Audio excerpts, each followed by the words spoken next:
नमस्कार विद्यार्थी मित्रांनो, आपल्या एज्युकेशनल इन्फो या चॅनलवरती आपल्या सर्वांचे स्वागत. जर चॅनलवर नवीन असाल तर आपल्या यूट्यूब चॅनलला एज्युकेशनल इन्फो या चॅनलला लाईक करा, शेअर करा आणि सबस्क्राईब नक्कीच करा. तर आजच्या या व्हिडिओमध्ये आपण 11वी संबंधी ऑनलाईन ॲडमिशन, सेंट्रलाइज ॲडमिशन प्रोसेसबद्दल जाणून घेणार आहोत. तर या आपल्याला माहिती आहे की दरवर्षीप्रमाणे यावर्षी देखील 10वीचा रिझल्ट डिक्लेअर झाल्यानंतर 11वीच्या ॲडमिशन प्रोसेससाठी आपल्याला online registration centralize process through admission घ्यावे लागतात. सो त्यासाठी आपण आज सेंट्रलाइज ॲडमिशन प्रोसेसची सर्व माहिती या व्हिडिओमध्ये जाणून घेणार आहोत. तर सर्वात प्रथम आपल्याला क्रोमला जाऊन 11thadmission.org.in या वेबसाईटवरती जायचं आहे. ही 11वीच्या सेंट्रलाइज ॲडमिशनची ऑफिशियल वेबसाईट आहे. या वेबसाईटवरती आल्यानंतर 11thadmission.org.in या वेबसाईटवरती आल्यानंतर आपल्याला गव्हर्नमेंट ऑफ महाराष्ट्राचे स्कूल एज्युकेशन अँड स्पोर्ट्स डिपार्टमेंटचे ही विंडो ओपन होत आहे. यावरती आपण बघू शकतो की standard 11 centralise online admission process year 23-24-25 या पद्धतीचा इंटरफेरन्स आपल्याला दिसत आहे. या इंटरफेरन्सवरती आपण बघू शकतो की चूज रिजन टू अप्लाय या प्रकारचे आपल्यासाठी 5 ऑप्शन्स अवेलेबल आहे. मुंबई, पुणे, नागपूर, नाशिक आणि अमरावती. आता रिजन कसे चूज करावे याबद्दल थोडक्यात सांगतो की आपले कॉलेज ज्या रिजनमध्ये आहे, म्हणजे ज्या जिल्ह्यामध्ये आहे तो रिजन आपण सिलेक्ट करायचा असतो. फॉर एक्झाम्पल, जर आपलं कॉलेज मुंबईमध्ये असेल तर आपण मुंबई रिजन सिलेक्ट करा.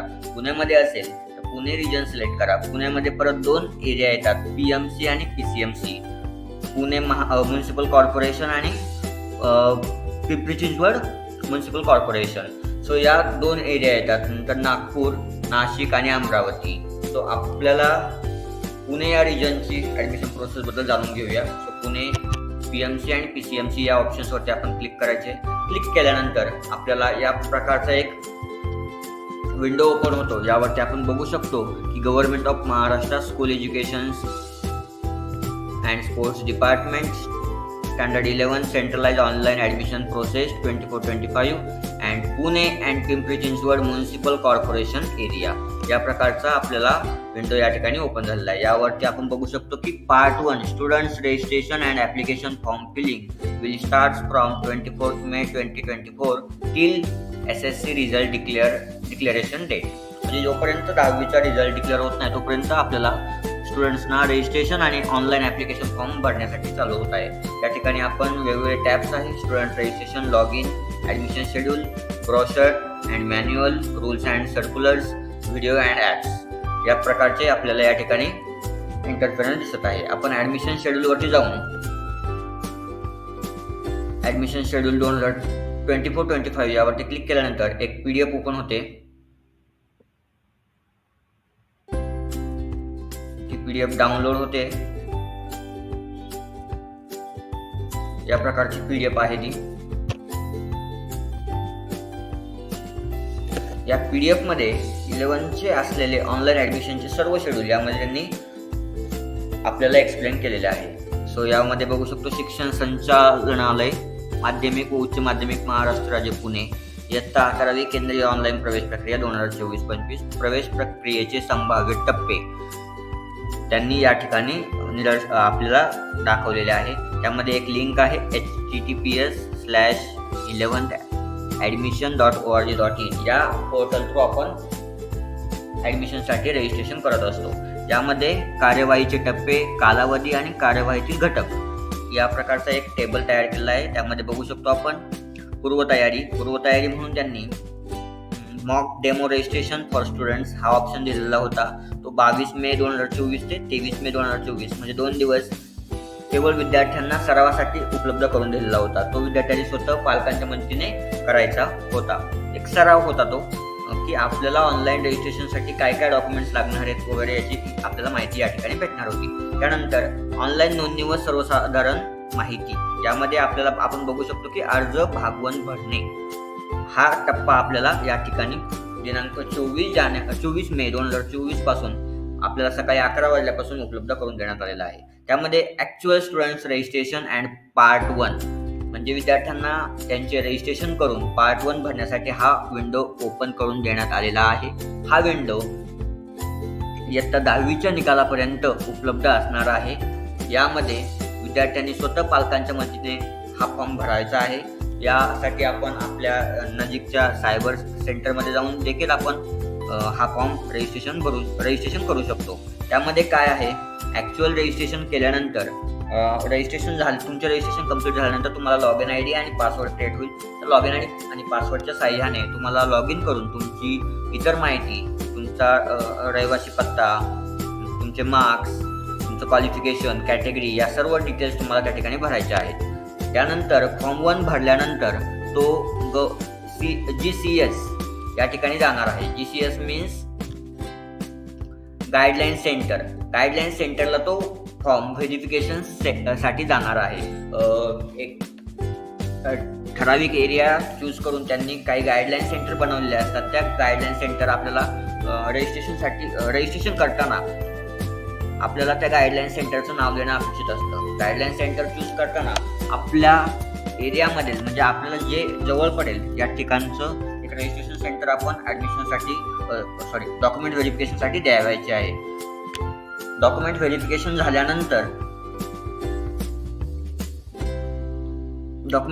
झाल्यानंतर आपल्याला कॅप ऑप्शन फॉर्म भरण्यासाठी आपण एलिजिबल होणार आहोत. जर आपले डॉक्युमेंट व्हेरिफिकेशन पेंडिंग राहिले तर आपण कॅप राऊंडसाठी एलिजिबल नसतो. सो विद्यार्थ्यांनी आपले लॉग इन, ज्यावेळेस आपले रजिस्ट्रेशन कंप्लीट होईल, लॉग इन ID मिळेल, आपण व्यवस्थित माहिती भरायची आणि डॉक्युमेंट व्हेरिफिकेशनसाठी ऑनलाईन पद्धतीने सबमिट करायचे आहे. आणि रोज आपण आपल्या ॲप्लिकेशन फॉर्मचं व्हेरिफिकेशन स्टेटस चेक करायचं आहे. व्हेरिफिकेशन झाल्यानंतरच आपल्याला कॅप राऊंडसाठी रजिस्ट्रेशन करता येणार आहे.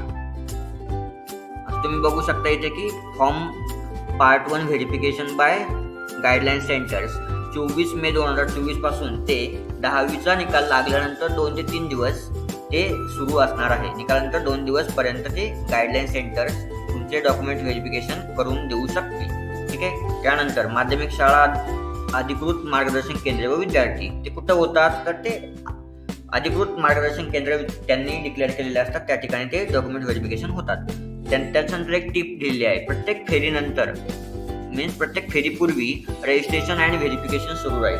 म्हणजे फॉर एक्झाम्पल पहिला राऊंड झालेला आहे, कॅप राऊंड पहिला झाला आहे, दुसरा राऊंड सुरू होण्या अगोदर तुम्हाला रजिस्ट्रेशन आणि डॉक्युमेंट व्हेरिफिकेशनसाठी परत एकदा विंडो ओपन होते आणि तुम्ही ज्यांच्या विद्यार्थ्यांचे रजिस्ट्रेशन बाकी असतील ते विद्यार्थी रजिस्ट्रेशन करून डॉक्युमेंट व्हेरिफिकेशन करू शकतात. त्यानंतर प्रवेशासाठी पसंतीचे विद्यालय नोंदविणे. CAP option form for students part 2 जो महत्त्वाचा आहे की आपल्याला कुठल्या महाविद्यालयात आपल्या पसंतीचे महाविद्यालय आपल्याला या ठिकाणी नोंदवून विद्यार्थ्यांना त्या कॉलेजला अप्रोच व्हायचे असते. Cap option form for students विद्यार्थ्यांना प्रवेशाच्या पोर्टलवर पसंतीचे क्रम नोंदवणे. विद्यार्थ्यांना त्या पोर्टलवरती राज्यमंडळ 10वीचा निकाल सुरू होईल. निकाल लागल्यानंतर ही प्रोसेस सुरू होणार आहे. प्रत्येक फेरीपूर्वी हा राऊंड सुरू होतो. यामध्ये काय करायचे की विद्यार्थ्यांना आपल्याला जे आपल्या पसंतीचे जे महाविद्यालय आहे त्यांचे नावे या ठिकाणी द्यायचे असतात आणि त्या महाविद्यालयात आपल्याला अलॉट होत असतात. अलॉट होण्याचे काही निकष असतात. त्या निकषाच्या आधारे तुम्हाला ते कॉलेज अलॉट वगैरे होत असतं. त्यामध्ये तुमचे पर्सेंटेजवर पण डिपेंड आहे आणि तिथे असलेल्या इंटेकवरती देखील उपलब्ध आहेत. कोटा अंतर्गत आता या ठिकाणी त्यांनी कोटा अंतर्गत राखीव जागांसाठी प्रवेश सुरू हा एक ऑप्शन या ठिकाणी दिसतोय आपल्याला. त्यामध्ये सांगितलं की अल्पसंख्याक कोटा 50%, इन हाऊस कोटा 10%, व्यवस्थापन कोटा 5%. राज्यमंडळ 10वी निकालानंतर सुरू होईल. साधारणपणे 5 दिवस यासाठी कार्यवाहीचे वेळापत्रक स्वतंत्रपणे देण्यात येईल. रजिस्ट्रेशन म्हणजे कॅपचे ऑप्शन फॉर्मचे स्वतंत्र वेळापत्रक ते आपल्याला डिस्प्ले करणार आहे. विद्यार्थ्यांना व संबंधित उच्च माध्यमिक महाविद्यालयांना या कोटा अंतर्गत ऍडमिशन प्रोसेसला अप्रोच व्हावे लागते. आता कॅप नियमित फेरी 1 ही सुरू कधी होईल, तर राज्यमंडळ इयत्ता 10वी निकालानंतर 10 ते 15 दिवसात हे रजिस्ट्रेशन किंवा कॅप राऊंड पहिला कॅप राऊंड सुरू होईल. त्याच्यानंतर 7 ते 8 दिवसात कॅप सेकंड, 7 ते 8 दिवसात कॅप थर्ड, 3 कॅप राऊंड होतात. त्याच्यानंतर कॅप विशेष फेरी ही सुरू होते. कॅप विशेष फेरीमध्ये मिनिमम 2 होतात आणि जर आवश्यकता भासल्यास उर्वरित विद्यार्थ्यांसाठी विशेष फेऱ्या सुरू होतात. विशेष फेरी 1 नंतर इयत्ता 11वीचे वर्ग सुरू होतात. जे विशेष फेरी आहे विशेष फेरी ज्यावेळेस होईल त्याच्यानंतर 11वीचे कॉलेज आपण जे म्हणतो रेग्युलर लेक्चर्स ते सुरू होतात. ठीक आहे. यामध्ये एक महत्त्वाचा पॉईंट जो आहे तो कोटा अंतर्गत राखीव जागांसाठी प्रवेश होतो. यामध्ये इन हाऊस कोटा, अल्पसंख्याक कोटा आणि व्यवस्थापन कोटा या 3 आपल्याला ऑप्शन दिसत आहेत. इन हाऊस कोटा म्हणजे फॉर एक्झाम्पल एखादं ज्युनियर कॉलेज एखाद्या स्कूलला अटॅच असेल, त्या स्कूलच्याच विद्यार्थ्यांना त्याच कॉलेजमध्ये जर प्रवेश घ्यायचा असेल तर त्यांच्यासाठी इन हाऊस कोटा हा 10% राखीव असतो. व्यवस्थापन कोटा मीन्स मॅनेजमेंट कोटा, या प्रकारचे कोटा थ्रू आपले ॲडमिशन्स होतात. ॲक्च्युली आता आपण रजिस्ट्रेशन प्रोसेसविषयी जाणून घेऊया. हे तुम्हाला पूर्ण शेड्यूल समजलं असेल अशी अपेक्षा. शेड्यूल संबंधी काही डाऊट असेल तर आपलं टेलिग्राम चॅनल आहे, टेलिग्राम चॅनलची लिंक डिस्क्रिप्शनमध्ये दिलेली आहे, त्यावरती आपण डिटेल बघू शकता व आपल्याला काही डाऊट असेल तर तिथे आपण मेसेज देखील ड्रॉप आउट करू शकता. ठीक आहे. आता आपण ॲक्च्युअली रजिस्ट्रेशन प्रोसेसविषयी जाणून घेऊया. रजिस्ट्रेशन प्रोसेसला आपल्याला परत आपण ज्या ठिकाणी ॲडमिशन शेड्यूल बघत होतो त्याच विंडोवरती यायचं आहे. त्या ठिकाणी स्टुडंट्स रजिस्ट्रेशन आणि लॉग इन हे 2 प्रकारचे ऑप्शन्स आपल्याला दिसत आहे. ज्या विद्यार्थ्यांचे रजिस्ट्रेशन कंप्लीट झाले असेल त्यांनी लॉग इन करून पुढील माहिती भरायची आहे. पण ज्या विद्यार्थ्यांचे रजिस्ट्रेशन अद्याप झालेले नसतील त्या विद्यार्थ्यांना रजिस्ट्रेशन करणे कंपल्सरी आहे. ठीक आहे. पुणे रिजन असेल, जे आपण 5 रिजन्स बघितले होते त्या 5 रिजन्समध्ये कुठलंही महाविद्यालय तुम्हाला डायरेक्ट ॲडमिशन देऊ शकत नाही. तुम्हाला ऑनलाईन रजिस्ट्रेशन थ्रूच सेंट्रलाइज ॲडमिशन प्रोसेस थ्रूच आपल्याला जावे लागते. ठीक आहे. सो त्यासाठी पहिला आता आपण स्टुडंट्स रजिस्ट्रेशन कसे करायचे याबद्दल जाणून घेऊया. सर्वात प्रथम स्टुडंट्स रजिस्ट्रेशन या ग्रीन टॅबवरती क्लिक करायचं आहे. ग्रीन टॅबवरती क्लिक केल्यानंतर विंडो ओपन होते. या विंडोवरती स्टुडंट्स रजिस्ट्रेशन हा ऑप्शन्स आपल्याला या ठिकाणी दिसत आहे. ठीक आहे. या ठिकाणी माहिती भरताना खूप काळजीपूर्वक माहिती विद्यार्थ्यांनी भरायची आहे. आता आपल्याला ॲप्लिकेशन्स कुठे टाकायचे आहे त्या दृष्टीनं आपल्याला या ठिकाणी माहिती भरायची आहे. ठीक आहे. त्या अगोदर तुम्ही ज्या महाविद्यालयात होता 10वीला त्याची माहिती आपल्याला बेसिक इथे भरायची आहे. ते जर महाविद्यालय ॲप्लिकंट्स टेंट स्कूल एरिया हा पहिला ऑप्शन्स या ठिकाणी आपल्याला दिसत आहे. यामध्ये तो विद्यार्थी 10वीला कुठल्या महाविद्यालयात होता आणि ते महाविद्यालय कुठल्या एरियामध्ये येतं हे आपल्याला व्यवस्थित भरायचं आहे. जर पुण्यामध्येच 10वी झालेली असेल तर with PMC and PCMC area हा ऑप्शन्स आपण क्लिक करायचा आहे. जर पुणे व पिंपरी महानगरपालिका, पिंपरी चिंचवड महानगरपालिका या दोन्हींच्या बाहेर जर आपण असेल, म्हणजे दुसऱ्या जिल्ह्यातनं आपण पुणे जिल्ह्यात ॲडमिशनसाठी येणार असेल तर outside PMC and PCMC area हा ऑप्शन्स आपण क्लिक करू शकतो. किंवा आउटसाइड महाराष्ट्र असेल तर आपण आउटसाइड महाराष्ट्र स्टेट या प्रकारचा हा ऑप्शन्स आपण या ठिकाणी सिलेक्ट करू शकतो. त्याच्यानंतर खाली आपण आता with PMC and PCMC area select करून पुढे रजिस्ट्रेशनची प्रोसेस जाणून घेऊया. यामध्ये नंतर तुम्ही बघू शकता की ॲप्लिकंट स्टेटस 3 ऑप्शन दिसतात. Fresher, repeater, previously pass. त्याच्यामध्ये 3 ऑप्शन्समध्ये आपण डिटेल बघूया. फ्रेशर म्हणजे फ्रेशरमध्ये रजिस्ट्रेशन कोण करू शकते, तर जे विद्यार्थी आत्ता पहिल्यांदा 2024ची जी एक्झाम झाली 10वीची ती एक्झाम जर ॲपियर असेल म्हणजे दिली असेल तर ते विद्यार्थी फ्रेशर म्हणून रजिस्ट्रेशन करू शकता. त्या ठिकाणी तुम्ही बघू शकता की applicants appearing for standard 10th examination for the first time in 2024. 2024मध्ये जे पहिल्यांदा एक्झाम देत आहे त्यांनी फ्रेशरच्या अंडर आपले रजिस्ट्रेशन करायचे आहे.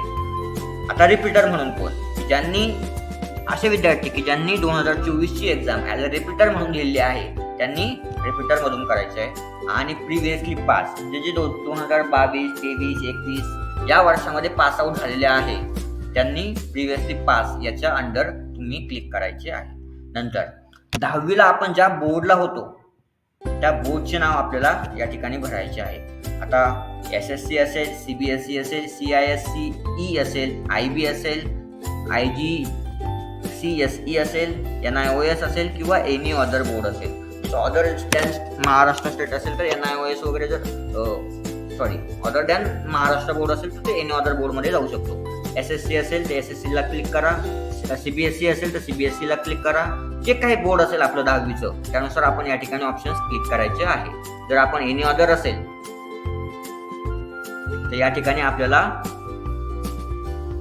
या प्रकारचे अदर स्टेट बोर्ड या ठिकाणी दिसत आहे. त्या बोर्डचे आपल्याला रजिस्ट्रेशन, त्या बोर्डच्या अंडर आपल्याला रजिस्ट्रेशन करायचे आहे. ठीक आहे. आता SSC बोर्ड आहे असं गृहीत धरून मी पुढे रजिस्ट्रेशन प्रोसेस सांगत आहे. ठीक आहे. या ठिकाणी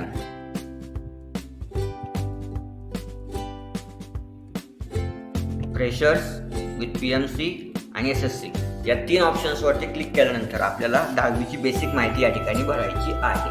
आता 10वीला आपल्याला जो सीट नंबर मिळाला होता बोर्डचा, तो जर सीट नंबर आपण या ठिकाणी टाकला, अचूकपणे जर टाकला बिनचूक, तर आपण गेट SSC डेटावरती क्लिक केलं तर आपलं month of examination, year of examination आणि नेम ऑफ ॲप्लिकंट हे 3 टॅब ऑटोमॅटिकली फिल होतात. आपल्याला फिल करायची गरज पडत नाही. या ठिकाणी तुमचे बोर्ड लिंक असतात, त्याच्यामुळे डायरेक्टली डेटा या ठिकाणी अवेलेबल होतो. त्यानंतर आपल्याला एक मोबाईल नंबर या ठिकाणी द्यायचा आहे. ज्या मोबाईलची इनकमिंग मीन्स मेसेज वगैरे टेक्स्ट मेसेज येऊ शकतील असा नंबर एक या ठिकाणी द्यायचा आहे, जेणेकरून आपल्याला पासवर्ड वगैरे जर लक्षात राहिला नाही तर आपल्याला फॉरवर्ड करण्यासाठी OTP वगैरे येतात. त्यासाठी मोबाईल नंबर हा चालू जो असेल, ज्याची इनकमिंग वगैरे चालू असेल, हा द्यायचा आहे. ईमेल ID जर असेल आपल्याकडे अवेलेबल तर आपण देऊ शकता, तो कंपल्सरी नाहीये. नंतर सिक्युरिटी क्वेश्चन्स.